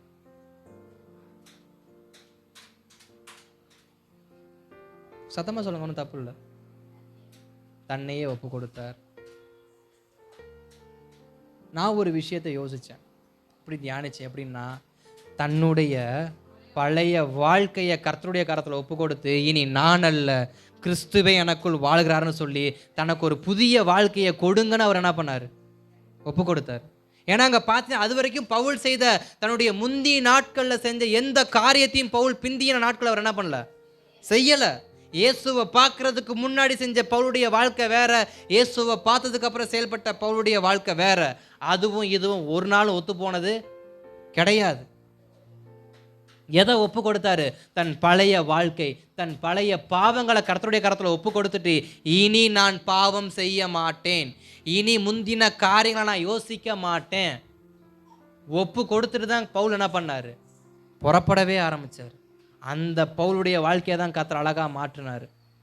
அவரை வைத்து சபைகளை ஸ்தாபிக்க கர்த்தர் வைத்தார். அவரை வைத்து நிருபங்கள் எழுத வைத்தார். அவரை வைத்தே ராயனுக்கு முன்பாக இயேசுவே தெய்வன் அபயமிட வைத்தார். காரணம் என்ன? பழைய வாழ்க்கையை திரும்பி பார்க்காத பவுல், தன் பழைய வாழ்க்கையை கர்த்தருடைய கரத்தில் ஒப்பு கொடுத்த பவுல். நம்முடைய வாழ்க்கை இருக்கு. எத்தனை பேர் மனசாட்சிக்கு துரோகம் பண்ணாம கர்த்தருக்கு உண்மையா நான் என் பழைய வாழ்க்கையை நான் வாழ்ந்ததே இல்லை இது வரைக்கும், நான் என்னைக்கு இயேசுவை ஏற்றுக்கிட்டனோ, என்னைக்கு நான் தண்ணியில் முழுகி ஞானஸ்நானம் எடுத்தனோ, அதற்கப்புறம் என்னுடைய பழைய காரியங்கள் எனக்குள் எட்டி பார்க்காம இருக்குன்னு சொல்ல முடியும். எதுவாக வேணா இருக்கட்டும், அது பாவ பழக்கமாக இருக்கட்டும், இல்லை பாவ மனுஷனுடைய பழக்க வழக்கங்களாக இருக்கட்டும், இல்லை பாவ பேச்சுகளாக இருக்கட்டும், இல்லை செயல்பாடு எதா வேணா இருந்துட்டு போட்டுமே, எட்டி பார்க்காம இருக்கா? அந்த பழைய பாம்பு எட்டி பார்க்காம இருக்கா? பழைய பாம்பு எட்டி பார்க்காம இருக்கா? ஆனா பவுலுக்குள்ள எட்டி பார்த்ததே இல்லை ஒரு நாள். பவுல் கோபக்காரன், பவுல் கோபக்காரமான மனுஷன், கல் நெஞ்சமான மனுஷன், இரக்கமில்லாத ஒரு மனுஷன் தான் பவுல். எப்ப சவுலா இருக்கும் பொழுது சேவான் அடிக்கிறப்ப கண்ணு கலங்கலையே, கொஞ்சம் கூட உடம்பு அதை குறிச்ச பயம் வரலையே. அவன் வஸ்திரத்தை உரிந்து கொண்டு போய் இப்ப சவுளுடைய பாதத்தை வைக்கிறாங்க, அவன் பாட்டுக்கு நின்று இருந்தாரு சவுலு. கொஞ்சம் கூட கல் இருதயம் என்ன பண்ணல, கரையல. ஐயோ கல்லெறிஞ்சு கொள்றாங்களே, ரொம்ப வேதனைப்படுறானே, ஐயோ அம்மானு கத்துற, இறக்கம் வரலையே. அப்ப சவுல் எப்படிப்பட்ட இருதயம் உடையவரா இருந்திருப்பான்னு கொஞ்சம் யோசிச்சு பாருங்க. அதே சவுல் தான் எழுதுறப்ப எழுதுறாரு, 40ற்கு 1 குறைய அடிகளுக்கு என்ன பண்ணேன், ஒப்பு கொடுத்தேன். அடி வாங்க ஒப்பு கொடுத்தாரு பவுல். அதே போல் சிறைச்சாலை தள்ளப்படும் பொழுது என்ன பண்ணாரு, அநேக அடிகள் அடித்தவன் என்ன பண்ணாங்க, சிறைச்சாலையில் போட்டாங்கன்னு வேதம் சொல்லுது. ஆனா பவுல் அப்படிப்பட்ட மனுஷன் கிடையவே கிடையாது. அவர் அடிக்கிற மனுஷனா இருந்தார், அவர் இரக்கமில்லாத மனுஷனா இருந்தார், அவர் கொலை செய்கிற மனுஷனா இருந்தார், துன்புறுத்துகிற மனுஷனா இருந்தார். இப்படிப்பட்ட சகல பாவ கிரியைகள் உடைய மனுஷன் தாங்க சவுல். ஆனா அந்த சவுல் இனி இந்த வாழ்க்கை எனக்கு வேண்டாம், நான் என்ன செய்ய சித்தமா இருக்கிறேன். நாம் என்னைக்கு நம்முடைய பழைய வாழ்க்கையை கர்த்தருடைய கரத்தில் ஒப்பு கொடுத்துட்டு நான் என்ன செய்ய நீங்கள் சித்தமாக இருக்கிறீங்கிறப்பான்னு நம்ம இயேசுவை நோக்கி நம்ம போகிறோமோ, அன்றைக்கு நம்முடைய வாழ்க்கையை மாற்றுவதற்கு அவர் போதுமானவராக இருக்கிறார். எந்த ஜனங்களை ஏற்றுக்கொள்ள மாட்டேன்னு சொன்னாங்களோ, எந்த ஜனங்கள் கொன்னாங்களோ, அதே ஜனங்கள் தான் இன்னைக்கு புனித பவுல்னு சொல்லி அவர் என்ன பண்ணுறாங்க, அழைக்கிறாங்க. ரோமர்கள் தான் என்ன பண்ணல, ஏற்றுக்கொள்ள.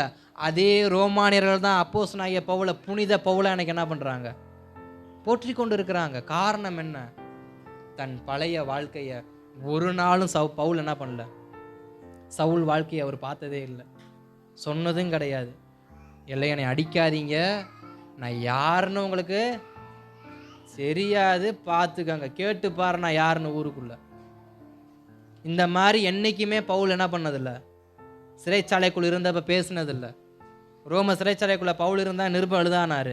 அப்போ அந்த நாட்களில் அவர் தன்னை குறித்து பெருமை என்ன பண்ணல, நான் முந்தி அப்படி இருந்தேனாக்கும், நான் முந்தி அப்படியாக்கும், நான் வந்தால் ஊரே நடுங்குமாக்கும், தெருவே ஆடுமாக்குன்னு அவர் என்ன பண்ணல, பில்டப் கொடுக்கல. அதை மறந்துட்டார்.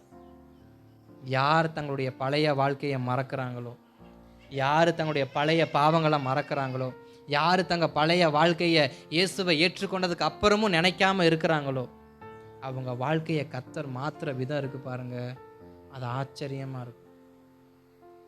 யோவான் எழுதின சுவிசேஷத்தில் 8:11 ஒரு வார்த்தை சொல்லுவார். விபச்சார ஸ்திரீ, கையும் மெய்யுமே பிடிக்கப்பட்ட விபச்சார ஸ்திரீக்கு எல்லோரும் கல்லெறிஞ்சு கொள்ள நினைப்பாங்க, இயேசு கல்லெறிய மாட்டார். நான் பாவம் செய்யலாமா, இனி நீ பாவம் செய்யாம, அந்த அம்மாவுக்கு சொன்ன அந்த வார்த்தையை வாசிங்க. 8:11, யோவான் 8:11. அதற்கு அவள் இல்லை ஆண்டவரே, இல்லை ஆண்டவரே என்றாள். இயேசு அவளை நோக்கி நானும் உன்னை ஆக்கினைக்குள்ளாக தீர்க்கிறதில்லை, நீ போ, இனி பாவம் செய்யாதே என்றார். இவ்வளவுதாங்க அந்த அம்மாவுக்கு சொன்ன வார்த்தை, இனி பாவம் செய்யாத. பவுலுக்கும் அதே தான் சொன்னார், இனி பாவம் செய்யாத. இது வரைக்கும் துன்புறுத்தின, கஷ்டப்படுத்தின, ரத்த சிந்த வச்ச, அதிகமாக உன் நிமித்தம் வியாகுலப்பட வச்ச, வேதனைப்பட வச்ச, இனி அதை செய்யாத. நம் நிமித்தம் யாராவது வியாகுலப்பட்டிருக்காங்களா, நம் நிமித்தம் யாராவது வேதனைப்பட்டிருக்காங்களா, நம் நிமித்தம் யாராவது கஷ்டத்தை அனுபவிச்சிருக்காங்களா, இனி அவங்களுக்கு அந்த கஷ்டத்தை என்ன பண்ணாதீங்க, அந்த வியாகுலத்தை என்ன பண்ணாதீங்க, அந்த காரியத்தை அனுமதிக்காதீங்க. அதை ஒப்பு கொடுத்துருங்க தேவ சமூகத்தில். இனி நான் செய்ய மாட்டேன் ஆண்டவரே, நான் துன்புறுத்த மாட்டேன் ஆண்டவரே, நான் கஷ்டப்படுத்த மாட்டேன் ஆண்டவர். நான் ரட்சிக்கப்பட்டிருந்தோம். எத்தனை பேர் கஷ்டப்படுத்திக்கிட்டு இருக்கிறோம். ரட்சிக்கப்பட்டிருக்கிறோம். நம் குடும்பத்தை சார்ந்தவங்களோ நண்பர்களையோ எத்தனை பேர் நம்ம கஷ்டப்படுத்துகிறோம் அனுதினமும். அது பலவீனம் உள்ளவர்களாக இருக்கலாம், வயதானவங்களாக இருக்கலாம், நண்பர்களாக இருக்கலாம், பெற்ற தாய் தகப்பனாக இருக்கலாம், யாராக வேணா இருக்கட்டுமே. ரட்சிக்கப்பட்டதுக்கு பின்பும் சிலரை கஷ்டப்படுத்துகிறோன்னு சொன்னால் நாம் சவுலாக தான் இருக்கிறோம், பவுலாக மாறவே இல்லை.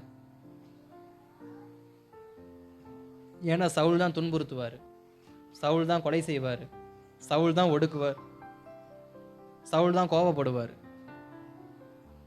ஆனால் பவுல் எதையுமே செய்ய மாட்டார்.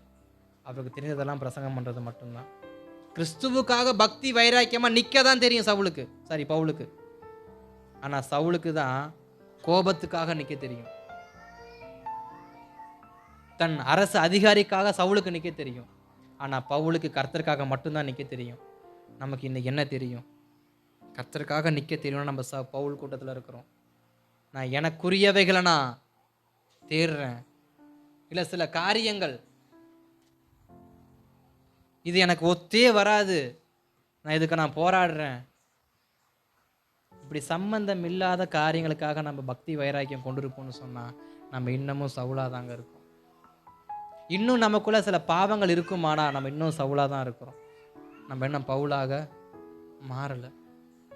பவுல் ஒப்பு கொடுத்தது என்ன? தன் பழைய வாழ்க்கை. இனி நான் திரும்பி பார்க்க மாட்டேன், இனி நான் திரும்பி பார்க்க மாட்டேன், பின் நோக்கேன், நான் பின் நோக்கவே மாட்டேன்னார். வேதம் அதானே எங்க சொல்லுது? முந்தினவைகளை பூர்வமானதை கர்த்தர் செய்கிற புதிய காரியத்தை மாத்திரம் என்ன பண்ணுங்க பாருங்க. முந்தின விஷயத்தையும் பிந்தின விஷயத்தையும் மனசுல போட்டு வச்சு நீங்க புலம்புறதுனால எதுவுமே வாழ்க்கையில மாற போறதில்ல. நஷ்டம் மட்டும்தான், வியாதி மட்டும்தான், வியாகுலம் மட்டும்தான், கண்ணீரும் கவலையும் மட்டும்தான். அதை வச்சு என்ன பண்ண போறீங்க? அதை தூக்கி ஓரமாக கடாசிட்டு எனக்கு தேவன் செய்ய போற அந்த புதிய காரியத்துக்காக நான் நோக்கமா இருக்கிறேன். பவுல்கிட்ட சொன்ன என்ன செய்யணும்ப்பா? நேராக பட்டணத்துக்கு போ, அங்கே உனக்கு சொல்லப்படும். இயேசுக்கிட்ட நேராக போங்க, அங்கே உங்களுக்கு அறிவிக்கப்படும் என்ன செய்யணும் அப்படிங்கிறது. இயேசுவை நோக்கி போங்க, வேதத்தை நோக்கி போங்க, உங்களுக்கு வாசல் திறக்கப்படும். அங்கே உங்களுக்கு சொல்லப்படும் என்ன செய்யணும் என்ன செய்யக்கூடாது அப்படிங்கிறது. இப்போ எதை நோக்கி போக போறீங்க? அதிகார பத்திரத்தை எடுத்துக்கிட்டு நேராக சவுலை போல ஓட போறீங்களா? இல்லை பட்டணத்துக்கு நேராக போய் கர்த்தர் சொன்ன காரியத்தை செய்ய போறீங்களா? நம்ம எதை கொடுக்கணும்? நம்முடைய பழைய வாழ்க்கையை நிறைய பேருக்கு இன்னும் எட்டி பார்த்துக்கிட்டு தான் இருக்கு. நிறைய சமயங்களில் சூழ்நிலைகளில் பழைய மனுஷன் பழைய பாம்பு வெளியே வந்து எட்டி பார்த்துக்கிட்டே தான் இருக்கு. இந்த புத்துக்குள்ளே இருக்கிற பாம்பு அடிக்கடி வந்து என்ன பண்ணுமா? எதையாவது வச்சா எட்டி பார்த்துட்டு போகுமா? சாப்பிட்ற காரியங்களை வச்சா எடுத்துகிட்டு திரும்ப உள்ளே போயிருமா? அந்த மாதிரி ஏதாவது ஒரு விஷயத்தை நம்ம மேலே வைக்க வரப்போ நம்ம பழைய பாம்பு என்ன பண்ணுது? ரபக்குன்னு வெளியில். நம்ம மேலே எதை வச்சாலும் நம்முடைய ஜென்ம சுபாவம் என்ன பண்ணக்கூடாது? வெளிப்பட கூடாது. அப்போ நம்ம ஒப்பு கொடுக்கணும். என்ன? என் ஜென்ம பாவங்களை, என் ஜென்ம சுபாவங்களை உம்முடைய கரத்தில் ஒப்பு கொடுக்குறேன்ப்பா, உமக்கு ஏற்ற மகனை என்னைய மாற்றுங்க. அப்படி சவுல் ஒப்பு கொடுத்ததுனால பவுலா மாறினாரு, வாழ்க்கை அழகா மாறிச்சு. அதுதான் சொன்னேன்ல, கொடுங்க, ஆசீர்வாதத்தை காண்பீங்க. எதை கொடுக்கணும்? பணங்காசு அல்ல, பணங்காசு முக்கியம் இல்லை, இருதயம்தான் முக்கியம். நீங்கள் எதை முக்கியத்துவப்படுத்துறீங்களோ. பேதுரு படகை கொடுத்தார், பேதுரு படகை கொடுத்தார். தன் வாழ்க்கையில் அவர் அங்கமாக ஏற்றுக்கொண்டார். தன் வாழ்க்கையின் ஒரு அங்கமாக இயேசுவை ஏற்றுக்கொண்டார்.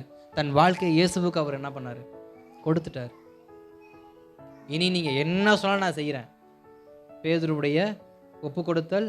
இனி நீங்கள் எங்கே கூப்பிட்டாலும் நான் என்ன பண்ணுறேன்? வரேன். எங்கே வேணுமாலும் நிற்கிறேன், உமக்காக நிற்கிறேன். இது பேதுருடைய ஒப்பு கொடுத்தல். தானியுடைய ஒப்பு கொடுத்தல். 3 வேளையும் ஜெபம் பண்ணுவேன், என்ன நடந்தாலும் சரி. அதிகாரம் கையெழுத்து போடப்பட்டிருக்கா பத்திரத்தில், பரவாயில்ல, சிங்கத்தின் வாய்க்கு தானே போனால் போயிட்டு போகிறேன், இன்னும் கொஞ்ச நாள் சாக தான் போகிறேன், இன்றைக்கி செத்தனா நாளைக்கு செத்த நான் போகிறேன். நான் தேவனுக்கு கொடுத்த என் ஜெப நேரம் தான் எனக்கு முக்கியம். மூன்றாவது, நம்முடைய பழைய வாழ்க்கை. நான் இப்படிலாம் இருந்தேன் தெரியுமா, நாங்கள்லாம் போவேன் தெரியுமா, இதை பேசி என்ன சாதிக்க போறீங்க? நாங்கள்லாம் அன்னைக்கெல்லாம் அப்படிலாம் என்ன பண்ணிட்டீங்க? அப்படி ஒன்றும் இல்லை, சும்மா உக்காந்து ஊரு கதையை பேசிட்டு உக்காந்து வந்திருப்போம். இந்த பழைய காரியத்தை நம்ம நினைக்கும் பொழுது, தேவனுக்கு நேராக நம்ம ஓடும் பொழுது சில தடுமாற்றங்கள் நமக்கு அதை என்ன பண்ணுது, ஏற்படுத்துது. ஏன் பழைய காரியத்தை நினைக்கக்கூடாது, ஏன் பழைய வாழ்க்கையை நம்ம யோசிக்கக்கூடாது அப்படின்னா, பழைய வாழ்க்கையை நம்ம யோசிப்போன்னு சொன்னால் அதன் மேலே ஒரு பற்றுதல், ஒரு ஆசை நம்மள அறியாமல் என்ன பண்ணிடும், அந்த இடத்துக்கு போகணும், பார்க்கணும், நிற்கணும், அந்த ஆசை தானாக உள்ள என்ன பண்ணும், கிரியேட் ஆக ஆரம்பிச்சிடும். அப்போ தேவனுக்கு நேராக நம்ம போகும் பொழுது இதுவும் நம்ம கூட ஒட்டிக்கிட்டே வரும், ஒட்டுணி மாதிரி. நம்ம இப்படி ஓடிக்கிட்டு இருப்போம், இது இப்படி ஒட்டிக்கிட்டே வரும். கேப்பு கிடைக்கும் பொழுது நம்ம என்ன பண்ண வச்சிரும், பாவம் செய்ய வச்சிரும். அது வாய்ப்பு தேடிக்கிட்டே இருக்கும். நம்ம எப்படா கொஞ்சம் விலகுவோன்றதை பார்த்து ஒட்டுணி டப்புன்னு ஒட்டி நம்மளை பிரித்து கொண்டு போயிடும். அதனால தான் பழசை சிந்திக்கவே கூடாது. ஒரு வேளை பேதுரு பழசை நினச்சதுனால தான் மறுபடியும் வலையை தூக்கிட்டு போயிட்டாரு போல இருக்கு. யூதாஸ் காரியோத்து தன்னுடைய அந்த காசு வசூலிக்கிற வேலையை செஞ்சுட்டு இருந்ததுனால தான் புத்தி மறுபடியும் காசு வாங்க போயிடுச்சு போல இருக்கு. அப்போ நம்ம யாரு கூட இருந்தாலும் நம்ம முந்தின காரியத்தை யோசிச்சுக்கிட்டே இருப்போம்னா. ஏன்னா மார்க்கை யோசிக்கலை, மத்தேயு யோசிக்கலை, லூக்கா யோசிக்கலை, பேதுரு, யோவான் யாருமே யோசிக்கலை. யூதாஸ் மட்டும்தான் யோசித்தான். அவன் கண்ணு பூரா பணப்பையிலேயே இருந்துச்சு, அவன் எண்ணம் பூரா பணத்து மேலே தான் இருந்துச்சு. அப்போ இயேசுவை பற்றி அவனுக்கு கவலை இல்லை, அவனுக்கு பணம் தான் முக்கியம். அவன் முந்தி செஞ்ச வேலை அதுதான். அவன் வரி வசூலிக்கிறவனா இருந்தான். பணத்தை பார்த்தவன் பணம் மேலே பைத்தியமாகி திரும்ப பணத்துக்காக இயேசுவை என்ன பண்ணுறான். அப்போ அவனுக்குள்ள என்ன இருக்குது, முந்தினவைகள் இன்னும் இருந்ததுனால தான் இயேசுவை 30 வெள்ளிக்காசுக்கு அவர் என்ன பண்ணார். அப்போ நமக்குள்ள முந்தின காரியங்கள் இருக்குமானால், பழைய சுபாவங்கள் இருக்குமானால், நாமும் சில இடங்களில் இயேசுவை மறுதளிக்கிற கூட்டம் என்ன பண்ணிடுவோம், மாறிடுவோம். அதனால தான் பழையதை ஒப்பு கொடுங்க, பழையதை ஒப்பு கொடுத்துடணும். பவுலை போல, நான் சவுலாக இருந்தேன், நான் பவுலாக மாறிட்டேன், இதுக்கப்புறம் சவுலின் வாழ்க்கை எனக்கு தேவையில்லை, பவுலின் வாழ்க்கை மாத்திரம் எனக்கு போதும். 3 ஒப்பு கொடுத்தல். வாழ்க்கையை இனி உமக்காக செயல்படணும்னு ஒப்பு கொடுக்கணும். வாழ்க்கையில் நான் ஜெபத்திற்கு அதிகமாக முக்கியத்துவம் கொடுப்பேன்னு ஒப்பு கொடுக்கணும். என் வாழ்க்கையில் பழைய பாம்பு எட்டி பார்க்காதுன்னு ஒப்பு கொடுக்கணும். இந்த 3ஐயும் கொடுத்து பாருங்க, 3ஐயும் கொடுத்து பாருங்க. அவர் ஆசீர்வதிக்கலன்னா அப்புறம் பாருங்க எப்படிங்க ஆசீர்வதிக்காமல் போவார். அவரை நம்பி இருக்கிறப்ப எப்படி ஆசீர்வதிக்காமல் போவார். 3 வேளையும் ஜெபிக்கிறப்ப எப்படி ஆசீர்வதிக்காமல் இருக்க போறாரு. பழைய விஷயத்தை யோசிக்கவே இல்லைங்க, நீங்கள் செய்யுங்கப்பான்னு ஒப்பு கொடுக்குறப்ப எப்படி ஆசீர்வதிக்காமல் போயிடுவார். இந்த 3ஐயும் நம்ம கர்த்தர்கிட்ட கொடுப்போம்னு சொன்னால் அவர் நம்மை ஆசீர்வதிப்பதற்கு போதுமானவரும் உண்மை உள்ளவரும். பேதுருவை ஆசீர்வதித்தவர், தானியேலை ஆசீர்வதித்தவர், பவுலை ஆசீர்வதித்தவர், நேற்றும் இன்றும் என்றும் மாறாதவராக இருக்கிறவர். நம்மையும் அவர் என்ன பண்ணுவார், ஆசீர்வதிப்பார். ஆனால் வாழ்க்கையை என்ன பண்ணணும், கர்த்தருக்காக செயல்பட ஒப்பு கொடுக்கணும், ஜெபிக்க ஒப்பு கொடுக்கணும், பழைய காரியத்தை சிந்தியாமல் இருக்க ஒப்பு கொடுக்கணும். அப்படியே தேவ சமூகத்தில் அப்படியே முழங்கால் படிக்கிட்டு அப்படியே கொஞ்ச நேரம் தேவ சமூகத்தில் ஒப்பு கொடுத்து ஜெபிக்கலாமா. ஆண்டவரே, இந்த காரியத்தை நான் கொடுக்குறேன்ப்பா, இந்த காரியங்களை நான் உங்கள்கிட்ட கொடுக்குறேன்ப்பா. ஆண்டவர், நான் வீணான காரியங்களை நான் சிந்தியாதபடிக்கு அப்பா ஸ்தோத்திரம், என் வாழ்க்கையில் நான் இயேசுவுக்காக செயல்பட ஒப்பு கொடுக்குறேன்ப்பா.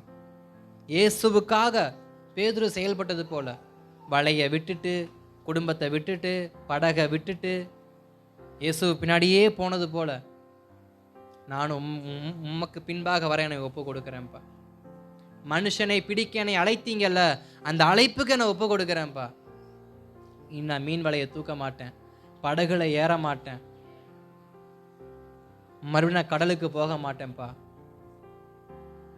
நான் இயேசுவே உமக்கு பின்பாகவே நான் வரேன், உமக்கு பின்பாகவே நான் வரேன், உமக்கு பின்பாகவே நான் வரேன். ஆண்டவரே, என்னுடைய சூழ்நிலை எதுவாக இருந்தாலும், நான் இருக்கிற இடம் எதுவாக இருந்தாலும், நான் ஜெபிக்கிறதுக்கு என்னை ஒப்பு கொடுக்குறேன்ப்பா. நான் ஜெபிக்கிறதுக்கு ஒப்பு கொடுக்குறேன்ப்பா. நான் ஜெபிக்கிற மனுஷனாக இருப்பேன்ப்பா. சூழ்நிலையை பார்க்க மாட்டேன், இடத்த பார்க்க மாட்டேன், என் கூட யார் இருக்காங்கன்னு நான் பார்க்க மாட்டேன். என் தெய்வத்துக்கு கொடுக்க வேண்டிய நேரத்தை என் தெய்வத்துக்கு மட்டும்தான் கொடுப்பேன். அது என் உயிரினும் மேலாக நேசிக்கிற யாராக இருந்தால் அந்த நேரத்தை நான் யாருக்கும் கொடுக்க மாட்டேன். நான் கர்த்தருக்கு தான் கொடுப்பேன். ஏன்னா அநேக நேரங்களில் ஜெப நேரத்தை நம்ம ஃபோன் பேச கொடுத்துட்றோம், ஜெப நேரத்தை நம்ம வீட்டுக்கு யாராவது வந்தால் கொடுத்துட்றோம், ஜெப நேரத்தை ஆலயத்துக்கு வர நேரத்தை எதுக்காவது நம்ம கொடுத்துட்றோம். அதிலலாம் தியாகம் பண்ணிடுறோம் கர்த்தருடைய நேரத்தை. சொல்லுங்க அப்பா, நான் இனி உம்முடைய நேரத்தை யாருக்கும் கொடுக்க மாட்டேன்ப்பா, உமக்கு மட்டும்தான் நான் கொடுப்பேன். ஜெபிக்கிற நேரத்தை நான் ஜெபிக்க மட்டும்தான் செய்வேன். ஆலயத்துக்கு போகிற நேரத்தை ஆலயத்துக்கு போக மட்டும்தான் நான் கொடுப்பேன்.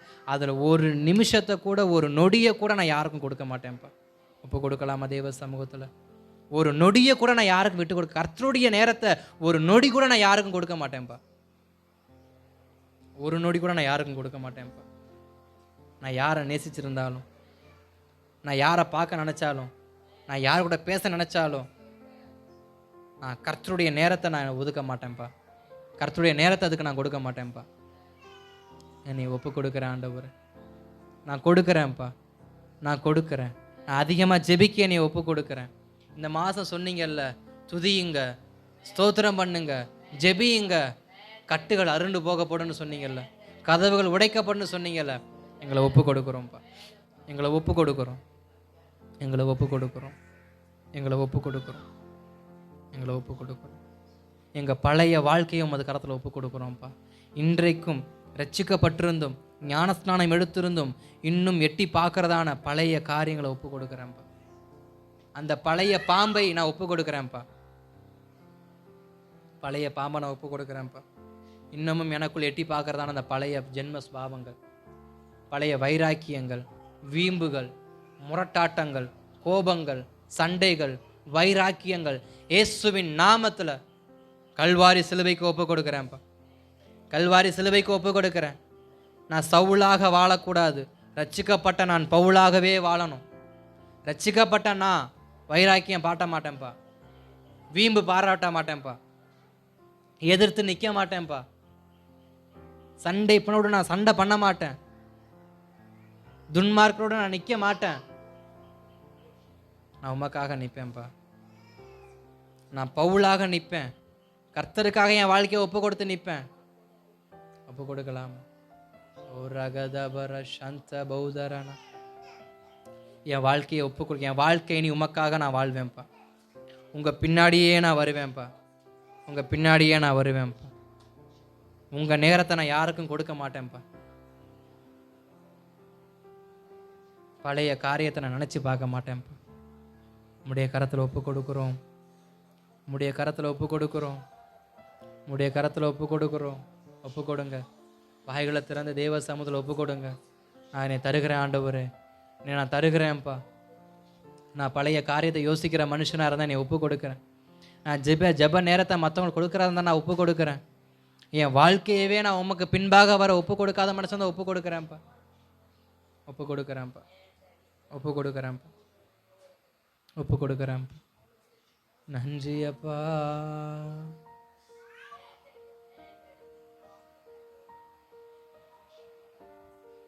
நம்புங்கப்பா, என்னை ஒப்பு கொடுக்குறேன், ஒப்பு கொடுக்குறோம், ஒப்பு கொடுக்குறோம், ஒப்பு கொடுக்குறோம். என் உள்ளம் உடல் எல்லாமே உமக்கு ஒப்பு கொடுக்குறேன்ப்பா. கள்ளம் கபடம் இல்லாமல் காத்துக்கொள்ள உதவி செய்யுங்கப்பா, காத்துக்கொள்ள உதவி செய்யுங்கப்பா, காத்துக்கொள்ள உதவி செய்யுங்க. ஒப்பு கொடுக்குறோம், ஒப்பு கொடுக்குறோம், ஒப்பு கொடுக்குறோம். ஜெபிக்கலாம்.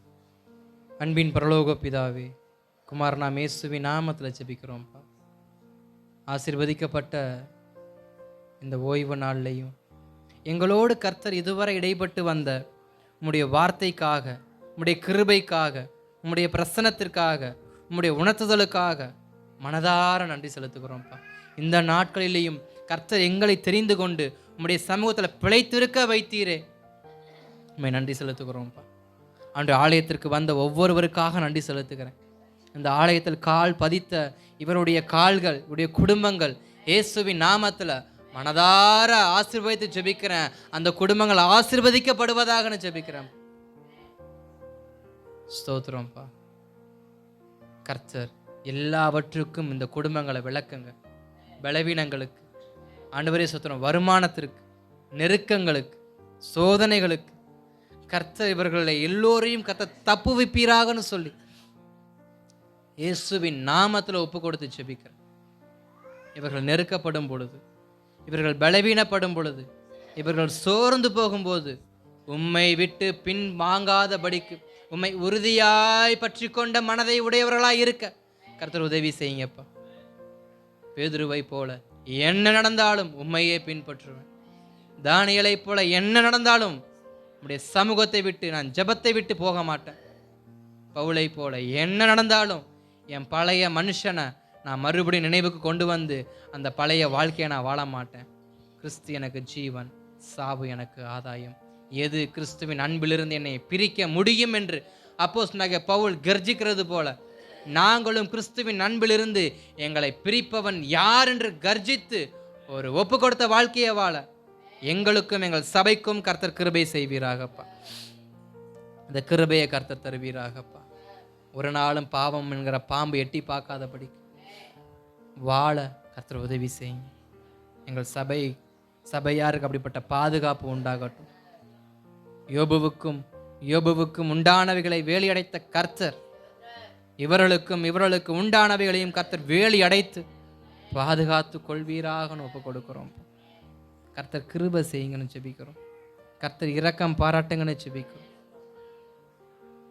பூர்வமான அது சிந்திக்காதபடிக்கு, முந்தினவைகளை யோசிக்காதபடிக்கு கர்த்தருடைய புதிய காரியத்தை மாத்திரம் இவர்கள் எதிர்பார்த்திருக்க கர்த்தர் உதவி செய்யுங்க. இன்றைக்கு குரூப் 4 எக்ஸாம் எழுதுகிற எங்கள் சபை பிள்ளைகளுக்காக ஸ்தோத்திரிக்கிறோம். அவர்களை ஆசீர்வதித்து ஜெபிக்கிறோம். ஒரு வெற்றியை காண கர்த்தர் உதவி செய்வீராக. கர்த்தர் ஒரு வித்தியாசத்தை காண்பித்து கர்த்தர் நடத்துவீராகன்னு ஜெபிக்கிறோம். தொடர்ந்து வேலைக்கு போகிறவங்களுக்காக, ஆண்டே வரக்கூடிய 12ஆம் தேதி ஸ்கூல் ஓப்பன் பண்ணி ஸ்கூலுக்கு போகிற பிள்ளைங்களுக்காக ஜெபிக்கிறோம். நல்ல ஞானம், நல்ல அறிவு, நல்ல பாதுகாப்பு, நல்ல பலன், ஆரோக்கியம், சத்துவம் இயேசுவின் நாமத்தில் உண்டாவதாக ஒப்பு கொடுத்து ஜெபிக்கிறோம். கர்த்தர் அப்படியே ஆசீர்வதிப்பீரார். கர்த்தர் அப்படியே ஆசீர்வதிப்பீரார். ஒவ்வொருவரும் கிருபை தங்கட்டும். பலவீனங்களுக்கு தூரமாக்குவீராக ஜெபிக்கிறோம். ஆண்டவரே நெருக்கங்களுக்கு தூரமாக்குவீராக ஜெபிக்கிறோம். கடன் பாரங்களுக்கு தூரமாக்குவீராக ஜெபிக்கிறோம். கர்த்தர் நடத்துங்க, கர்த்தர் நடத்துங்க, கர்த்தர் நடத்துங்க. இயேசுவின் நாமத்தில் ஒப்பு கொடுக்கிறோம். ஜீவனுள்ள நல்ல பிதாவே, என் ஆத்துமாவே கர்த்தரை ஸ்தோத்திரி, முழு உள்ளமே பரிசுத்த நாமத்தை ஸ்தோத்திரி. என் ஆத்துமாவே கர்த்தரை ஸ்தோத்திரி, கர்த்தர் செய்த சகல உபகாரங்களை மறவாதே. ஒன்றான மெய் தேவனாய் இயேசு கிறிஸ்துவின் கிருபையும் பிதாவின் அன்பும் பரிசுத்த ஆவியானவருடைய அந்யோன்ய ஐக்கியம், சமாதானம், சந்தோஷமும் நம்மேலும் நம் குடும்பத்தார் மேலும் இயேசு கிறிஸ்துவின் 2ஆம் வருகை பரியந்தம் தங்கி தாபரிப்பதாக. அல்லேலூயா, அல்லேலூயா, அல்லேலூயா. கர்த்தருக்கு உங்களை ஒப்பு கொடுங்க. அவர் உங்களை ஆசீர்வாதமாக நடத்துவார். ஸ்தோத்திரம், ஸ்தோத்திரம், ஸ்தோத்திரம்.